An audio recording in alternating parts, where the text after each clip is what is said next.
Good morning po mga kalodi. Tingnan po natin yung ating fish pan kasi nakita ko po marami pong bula-bula sa ating pan. Sa concrete pan po natin, yung trap pan po natin, tingnan po natin. Trap pan po kasi yung ating fish pan. So tingnan po natin kasi dami pong bula. At may mga namamatay po.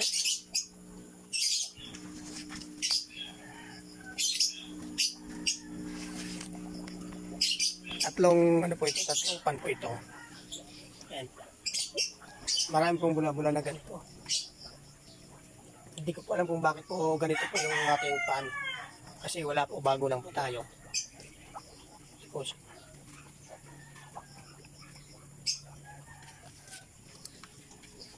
Dito po sa kabila, ayan po, may mga namatay. Oh.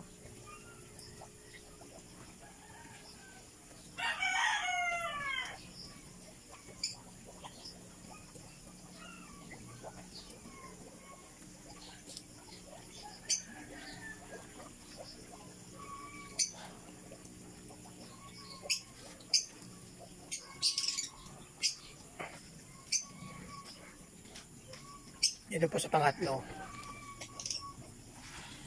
Ayan po. Ngayon po dahil bago lang po ako na first time lang po natin magpan. Hindi ko po alam kung ano pong sanhin na ito. Bakit po nabula po ang tubig sa ganitong yung pan.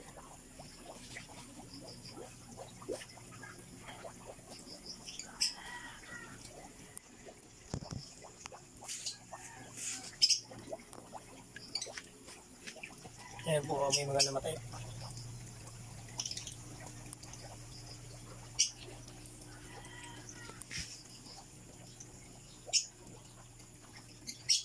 Ngayon po problema po tayo sa pan natin. Mahingi po sana ako na mga comment po sa inyo kung makakatulong po kayo kung paano po natin maiwasan yung mga ganitong bagay. Yung nabula, hindi ko pa alam kung ito po yung sanhi ng pagkamatay ng ating mga similya, no? Mga tilapia po natin na mga fingerlings po, namamatay po sila. So sa ngayon po maglalagay naman po ako ng probiotic.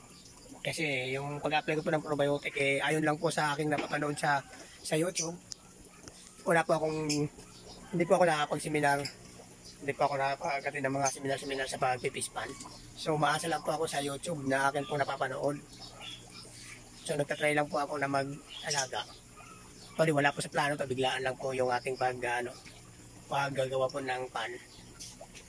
So akala ko po ganun lang kadali, basta pakainin mo, may tubig, mayroong pang oxygen, ayos na. So sa ngayon po nakaranas po ako ng ganitong mga bagay po sa fish pan. Hindi ko po alam kung paano po siya may iwasan ngayon. So sa mayroon po mga kaalaman po tungkol po sa ganitong bagay, sana po ng mga advice sa inyo. Sana matulungan niyo po ako sa mga ganitong problema. Para po maiwasan ko po yung mga ganito. Kasi po first time ko po, sana ma-share niyo po ng konti yung inyo pong kaalaman para po maiwasan ko po yung mga ganitong bagay. So maraming salamat po sa inyo. Sa sino man pong makapanood nito at may alam naman po, sana matugunan niyo po na matulungan niyo po.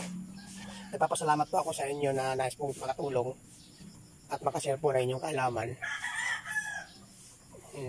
At babawi na lang po ako kung ano man po ang aking magagawa. Maraming salamat po sa nais pong makatulong sa atin. Po. Sa mga nais pong makatulong, nag-advance po ako, pauna po akong nagpapasalamat sa inyo. Bago po ako makaiwas sa mga, baka po maubos po yung ating alagang tilapia. Okay mga lodi, maraming salamat. Huwag niyo po kalimutan na mag-subscribe po sa ating channel. First time lang po natin to. First time lang po natin itong mga magpifish pan. Nagtatry lang po tayo. Maraming salamat po ulit.